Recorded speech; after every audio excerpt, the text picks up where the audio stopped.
What if I told you that love, harm in ancient Rome, could be a crime worthy of chains, exile, or death? Not the love sung by poets or sculpted in marble, but the kind whispered in the dark between those who were never meant to touch. This story begins not in triumphal arches or marble halls, but in the shadows between them, where passion defied empire and empire struck back. Rome, 1st century BCE. The air is heavy with the scent of oil lamps and wet stone. The Tiber moves like a slow serpent through the heart of the Republic, carrying whispers of power and betrayal. And in this city, where laws reach deeper than desire, every heartbeat was watched, weighed, and if necessary, punished. The Lex Julia de Adulteris Coascendis, the Julian law on adultery, was carved into the veins of the empire by Augustus himself, the man who sought to make Rome pure again. Under its cold authority, love was no longer a private affair. It was an act of citizenship, regulated, inspected, and, if tainted, destroyed. A husband who caught his wife with another man could kill them both, legally. A father could disown his daughter, strip her of her dowry, her rights, her name. Adultery, they said, was rot, a contagion that threatened the moral bones of Rome. But what Rome called moral decay was often just longing, raw, human, inconvenient longing. Behind every decree and edict, there was a pair of trembling hands trying to stay still, a glance across the atrium, a meeting in the shadow of the Palatine Hill. A risk taken not for rebellion but for connection, something even an empire could not legislate away. They say there was once a woman. Her name, erased from public record, survives only in fragments of a letter found near the ruins of Pompeii. Her words, burned into carbon by volcanic ash, read, "He touched my wrist as if it were forbidden fruit, and for that they will call me traitor." Her lover was a centurion, a man sworn to Rome yet undone by something far greater than duty. When they were discovered, there was no trial, only decree. He was sent to the northern frontier, to freeze beneath the god's silence. She was confined to the island of Pandateria, a place where exiled women vanished into the sea mist. That island, cold and wind-stripped, became the graveyard of love itself. You can still feel it there, the salt in the wind, the echo of chains beneath the waves. Here, Rome buried not just its scandalous women, but its own tenderness. They called it pietas, the virtue of obedience, the holiness of restraint. But what is virtue when it demands the death of feeling? The night she arrived, the guards did not speak her name. They marked her wrist with ink, shackled her to stone, and left her to the mercy of the sea. Above her cell, a single torch burned. Below, the waves whispered the only truth Rome could not suppress, that love, even forbidden, does not die quietly. There were others too, women of noble birth, men of rank. Their crimes were written in whispers and sealed with wax. Some were poisoned quietly to preserve appearances. Others, lesser in name but equal in passion, were paraded through the streets before being cast away. The crowds cheered, not out of cruelty, but out of fear. Because in Rome, to love wrongly was to challenge the gods themselves. It was not just women who suffered. Men who were betrayed by their lovers faced dishonor, their families shamed, their names spat upon. In the Senate, whispers of effeminacy or weakness could destroy a legacy. Rome did not punish love alone, it punished the vulnerability it revealed. And so passion became performance, marriages became treaties, bodies became instruments of alliance. And yet behind every cold alliance burned something dangerous, the quiet defiance of those who still dared to feel.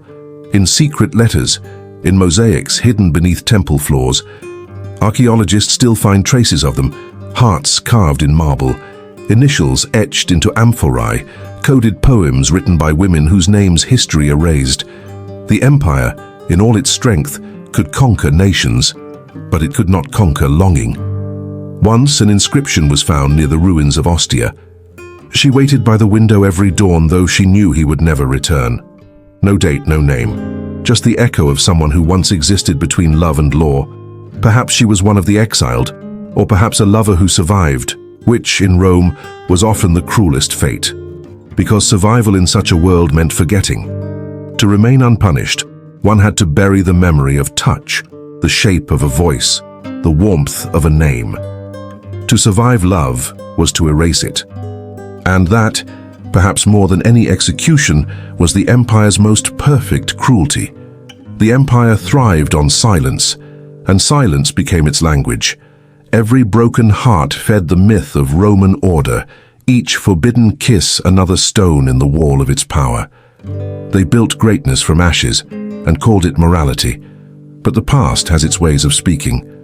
When the sea is still, you can hear the wind over Pandateria's cliffs, a low, endless murmur, as if the island itself remembers. Not the emperor's decrees, not the glory of conquest, but the sound of two people whispering in the dark, knowing it would destroy them. Because history, when it finally tells the truth, does not speak in marble or gold. It speaks in whispers, in the tremor of what was once forbidden. And if you listen closely, the empire's walls still echo with their sin, or perhaps their salvation. Amor vincit omnia, wrote the poet Virgil. Love conquers all. But in Rome, love first had to survive the law. They called it virtues, the Roman word for strength, discipline, and the godlike calm of those who command without trembling. But beneath the statues and the slogans, beneath the spotless armor and the laws carved into marble, there was another Rome, one obsessed with purity, control, and the taming of desire. In this world, love was not an emotion, but a threat. It was a weapon that could unmake alliances, ruin lineages, and undo empires. The Senate feared it as much as rebellion, and so they forged a new battlefield, not in Gaul or Germania, but in the private chambers of the heart. The empire, for all its grandeur, was built upon the architecture of obedience. Men ruled over wives as emperors ruled over men, and beneath it all, the invisible machinery of morality kept every heart in check. The Lex Julia de Maritandis Ordinibus and the Lex Papia Poppaea, cold bureaucratic chains disguised as virtue, dictated who could love, when they could marry, and what punishments awaited those who crossed the invisible lines. Even the gods themselves seemed enlisted in this campaign. Venus was no longer the goddess of passion but of duty, her temple guarded by men who never loved her. It was said that Emperor Augustus, the architect of these laws, once wept in private, not for mercy but for order. He believed that Rome, the shining flame of civilization, was flickering, weakened by decadence and desire. So he made war not with swords, but with shame. And thus began a new kind of conquest, one waged against the human soul. In the dim light of dawn, the courtyards of the Subura filled with whispers of arrests. Women were dragged from their beds, veiled and silenced, accused not by strangers, but by their own fathers and husbands. The courts of morality, the questiones perpetuae, were filled with the echoes of sobbing and the scratching of scribes recording names that would never be remembered. Adultery adulterium was not just a betrayal, it was treason. It was the corruption of the family, the smallest cell of empire. For Rome was not just a city, it was a cult of blood, and every drop of that blood belonged to the state. In the marble halls of judgment, a new kind of cruelty was born, quiet, procedural, immaculate. The accused were not tortured in public but dissected in words, their private lives laid bare under the guise of justice. A man might denounce his wife for infidelity, not out of rage, but out of necessity. To remain silent was to share her guilt. So her daughter might be sent to exile not because she sinned, but because her father feared disgrace. Families turned upon themselves to preserve the illusion of purity. The state did not need to police the people. It made them police one another. Records survive of one such trial, the case of Claudia Pulchra, a woman of noble birth accused of adultery, sorcery, and treason. Her accuser was none other than her cousin, the emperor's own advisor. Her alleged lover, a poet, was condemned alongside her. His verses burned in the forum as if words themselves were contagion. When Claudia stood before the tribunal, she was calm, too calm, they said, as if resignation itself were defiance. Her punishment was exile, her estate confiscated, her name struck from the rolls of honor. But her words, whispered to a scribe before her transport to Pandateria, still echo through the centuries. If love is a crime, then the gods have sinned first. That was the heart of Rome's sickness, the fear of its own reflection. For in condemning love, the empire was condemning the very fire that had built it. The same passion that forged legions, wrote poetry, and dreamed of eternity was now labeled corruption. In the name of discipline, they mutilated their humanity. Outside the city, on the long roads that led to exile, the sound of wheels on stone became the dirge of the condemned. Women, veiled in grey, rode under guard toward the sea. The air smelled of iron and salt, and the cries of gulls mixed with the creak of ships waiting to carry them away. These ships were not vessels of transport, they were tombs. Each carried a fragment of Rome's lost heart, bound for islands where no echo of laughter or music could survive. On Pandateria, the waves struck the cliffs like hammers, each one a reminder that even the sea would not let them forget. But it was not only women who suffered the law's cold mercy. Men who broke its moral codes, senators, poets, soldiers, faced a quieter death. They were stripped of rank, their property seized, their names erased from public record. A man might live, but his legacy would not. To the Romans, damnatio memoriae, the erasure of memory, was worse than execution. It was the true death, to be unremembered, to be unwritten. Ovid, the poet of desire, learned this too well. Banished to the far edge of the Black Sea for writing of love's secrets, he left behind words that trembled with regret. "I am punished," he wrote, "not for what I did, but for what I dared to see." For Rome did not fear sin, it feared those who could name it. The empire was built on silence, and those who broke it were cast into the sea or the void of exile. The law, so proud in its moral clarity, did not stop the rot it feared. It only drove it deeper underground. Love, forbidden and punished, became a shadow art. In the atriums of noble houses, lovers communicated through symbols: a dropped ring, a folded scarf, a secret mark scratched on a column. In the baths, glances replaced words. In the temples, offerings to Venus were left at dawn when no eyes could see. And in the margins of scrolls, hidden beneath official decrees, scribes left small fragments, coded phrases that defied the empire's cold geometry. Amavi ergo sum. I loved, therefore I am. Rome believed it was cleansing itself, purging corruption. But what it was truly doing was creating ghosts, a vast nation of the silenced, the forgotten, the unrecorded. The more it sought purity, the more it bred hypocrisy. Behind the facade of virtue, the senators whispered to their slaves, the priests sinned in secret, and the matrons hid bruises beneath their silk. The city of marble was built on shadows, and through it all the empire kept pretending that love was weakness, that desire was chaos, that humanity itself was a contagion to be cured. But the truth was simpler and far more dangerous. Rome did not destroy love, it only changed its shape. What was once sung became whispered, what was once celebrated became confessed, and what was once free became fatal. If you walk the ruins of the Forum today, where senators once debated morality and scribes recorded sins, the air still carries a strange quiet. Tourists speak in low voices without knowing why. Beneath the marble, beneath the centuries of dust, something sleeps, something the empire tried to erase, but never could. The silence is not peace, it is memory. And if you listen long enough, you might hear it, the faint rhythm of a heart that refused to be owned, the soft echo of a name once spoken in secret. The empire fell, its laws crumbled, its gods turned to dust, but that sound, that small, forbidden pulse, still beats beneath the stones of Rome. Because no law, however perfect, can outlive what it was built to destroy. Amor ut mors, fortis est. Love, like death, is strong.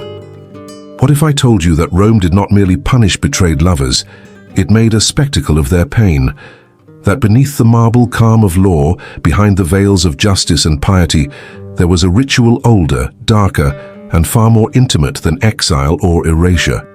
What if I told you that love itself became a stage, and Rome, the eternal empire, was its cruelest audience? It began, as most horrors do, not in fire or rage, but in silence. The silence of chambers where women once whispered to their lovers, now filled with the soft scrape of styluses recording their names. The silence of prisons, where torchlight flickered on faces that once glowed in laughter. Rome had many ways to kill, but its most elegant cruelty was not death, it was humiliation. For the empire had learned that the human heart, when broken in public, made the most loyal subject. By the time of Tiberius, punishment for adulterium had evolved into performance. The emperor, withdrawn and suspicious, governed through spies men who turned every whisper into an accusation. Lovers caught in the wrong bed, wives accused by jealous husbands, even slaves suspected of bearing forbidden messages, all became actors in the empire's theater of virtue. The stage was the forum, the audience, Rome itself. Imagine the scene. The sun is high, casting golden light on the marble steps of the rostra. The crowd gathers, senators, matrons, even children. At the center stands a woman, her hands bound with silk cords dyed red, the color of shame. She is not beaten, not yet. She is made to stand, silent, unveiled, while her crime is read aloud. Adulteress, deceiver, polluter of bloodlines. Her husband, if he stands among the crowd, must watch her without pity. To show sorrow is to share guilt. And when the herald finishes reading, the punishment begins. Slow, deliberate, sanctified by law. Sometimes it was the scourge, the whip that kissed the skin until it tore. Not in back alleys or prisons, but in open courtyards where her cries mingled with the laughter of the curious. Other times, she was paraded through the streets, veiled and barefoot to the sound of drums, a ritual known as infamia publica, public dishonor. Rome believed that shame was a kind of purification, that if the flesh was humiliated, the soul might be cleansed, and so the people watched, believing themselves pure as long as another suffered for their sins. But that was mercy compared to what awaited those whose love crossed bloodlines, the lovers of senators' wives, the secret companions of imperial daughters, the slaves who dared to answer affection with affection. They faced a sentence so unspeakable that even chroniclers wrote of it in whispers. The poena culae, the punishment of the sack. It was the empire's most ancient law reserved for parricides, those who murdered their fathers. But in the feverish paranoia of the early empire, betrayal of love was treated as a betrayal of lineage, and thus of Rome itself. The condemned was sewn into a leather sack, alive, alongside a dog, a rooster, a viper, and a monkey. Each creature symbolized chaos, deceit, lust, and madness. Together, they became a living allegory of sin. Then, the sack was thrown into the Tiber. Picture it. The leather twisting in the current, the muffled screams, the claws and fangs tearing in the dark, the water swallowing everything until only ripples remained. Rome called it justice.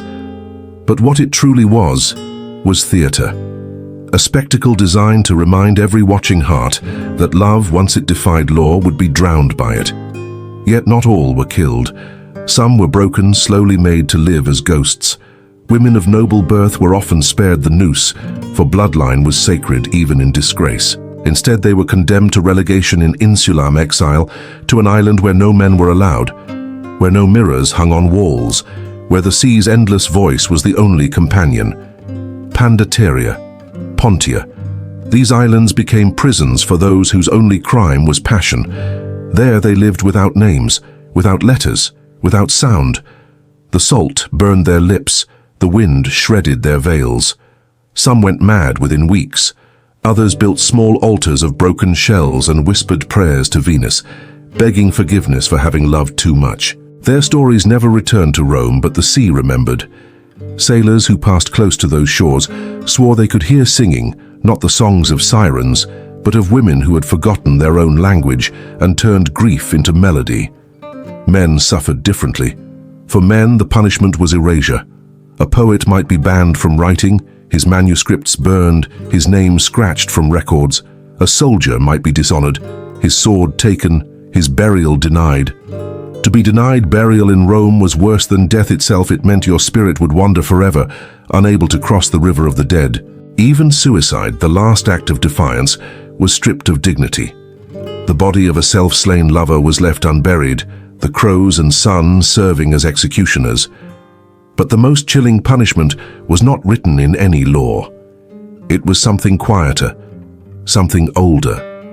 For those who betrayed their vows or were merely accused, their lovers were forced to watch their punishment in silence. In one account preserved by the historian Cassius Dio, a Roman officer was made to stand as his beloved was flogged to death.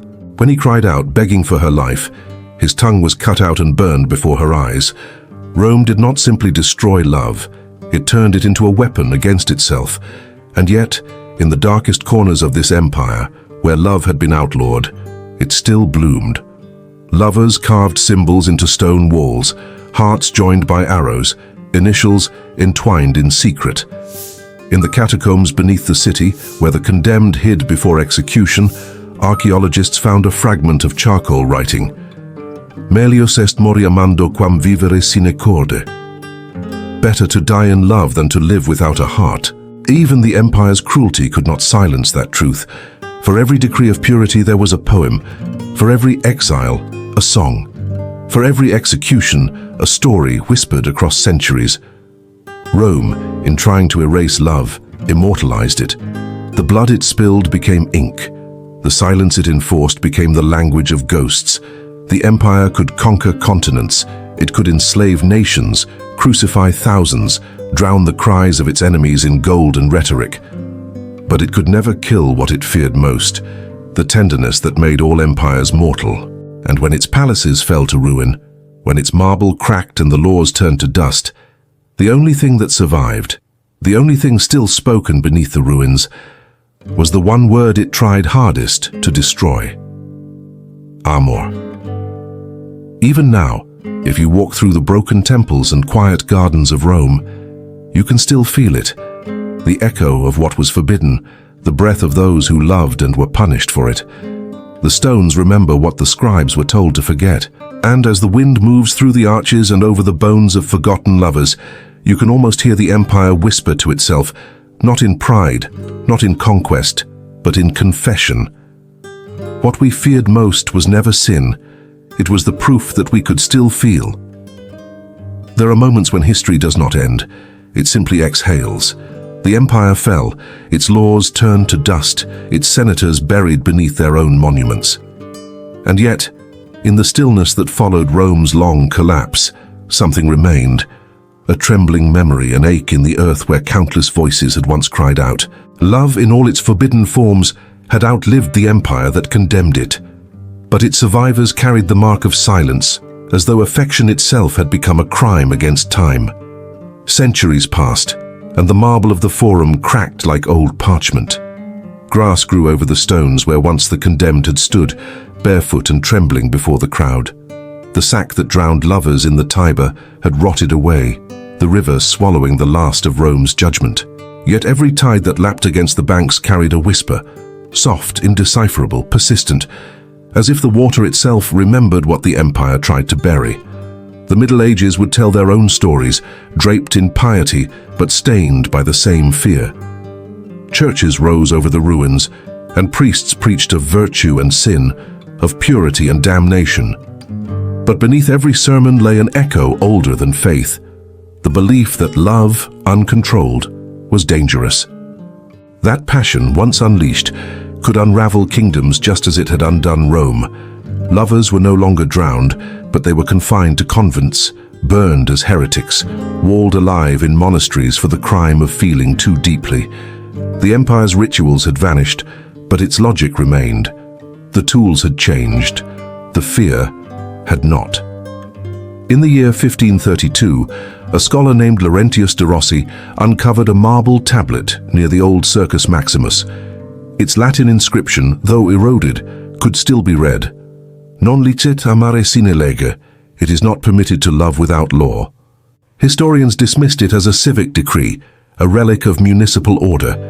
But others, reading between the lines, saw it as something else, a confession carved in stone, an echo of an age that had tried to legislate the human heart. What Rome feared was not lust, nor betrayal, nor even rebellion. It feared intimacy, the kind of connection that made people value each other more than the empire itself. Every act of forbidden love was an act of resistance. every whispered vow a defiance against marble gods and mortal rulers. Love was the one thing that could not be taxed, drafted, or decreed, and so it had to be punished. But time, unlike empire, has no throne. It corrodes judgment, softens cruelty, and leaves only truth behind. By the Renaissance, poets and painters returned to what Rome had condemned. They spoke of longing, of beauty, of tragic unions that transcended death.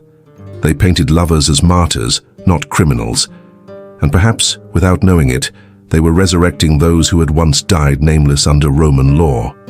Still, beneath the revival of art and the flourish of beauty, there remained a quiet unease, a shadow of the empire's cold design. The ruins of Rome became a pilgrimage for scholars, not lovers. They came with notebooks and candles, tracing letters on weathered stone, recording decrees that once dictated who could love and who must die. Among them was a French historian, Étienne Lavelle, who wrote in 1783 after standing on the edge of the Tiber. "The river is calm, yet I hear weeping in it, not of women but of time itself. The waters that drowned love now carry its ghost. Every empire builds its prisons, only love breaks free of them." And yet the ghosts never left. In 2011, archaeologists excavating near the Palatine Hill uncovered a subterranean chamber beneath what was once a magistrate's house. Inside were fragments of frescoes not of gods nor heroes, but of two figures entwined in an embrace. Their faces had been deliberately scratched away, their names erased. Nearby lay shards of a bronze plaque, its letters faint but legible. Lex Julia de adulteris coercendis, the very law that had condemned lovers to death. The walls themselves had witnessed it, passion and punishment painted side by side. Imagine it, two lovers, forbidden, immortalized by hands that knew they would be destroyed. The painter must have known the risk.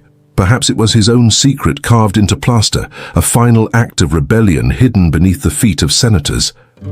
2,000 years later, their story surfaced again, silent, broken, but breathing. History likes to pretend it forgets, but it never does.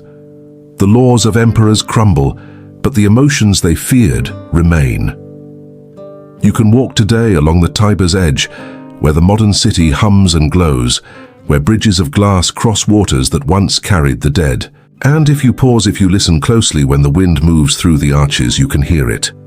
The faint rhythm of chains, the whisper of silk cords, the echo of hearts that beat when it was forbidden to love. Because what Rome did to betrayed lovers was not merely to kill them, it was to make them eternal. In destroying their names, it carved them into history. In drowning their bodies, it made their stories rise like ghosts through time. Every empire since, from the Inquisition to the Puritan courts, to the cold modern codes that still whisper what kind of love is allowed, carries a shadow of Rome's logic. The form changes, the cruelty remains, but so does the defiance. Every forbidden touch, every secret letter, every whispered promise across centuries is a rebellion against that ancient decree. Non licet amare sine lege, love without law, feeling without permission, humanity without fear, that is what survived. And perhaps that is why the ruins of Rome still draw us, not because of its power, but because of its failures. Beneath the triumphal arches and the golden domes, we sense the unspoken truth that the greatest empire in history fell not from war, but from the slow suffocation of its own heart. As the centuries pass, its lessons grow quieter but more insistent. Every empire learns to fear what it cannot control. Every age writes its own laws against love, and every generation, inevitably, breaks them again. Now, when you walk through the shadows of the Colosseum, when you touch the stone that has seen 1,000 punishments, remember this. Those walls do not echo with the cries of criminals. They echo with the sound of hearts refusing to die. The empire is gone. The laws are forgotten. But the whisper remains. Amor vincit omnia. Love conquers all. And in that whisper, in that small defiance that survived centuries of cruelty, history remembers what it tried to forget.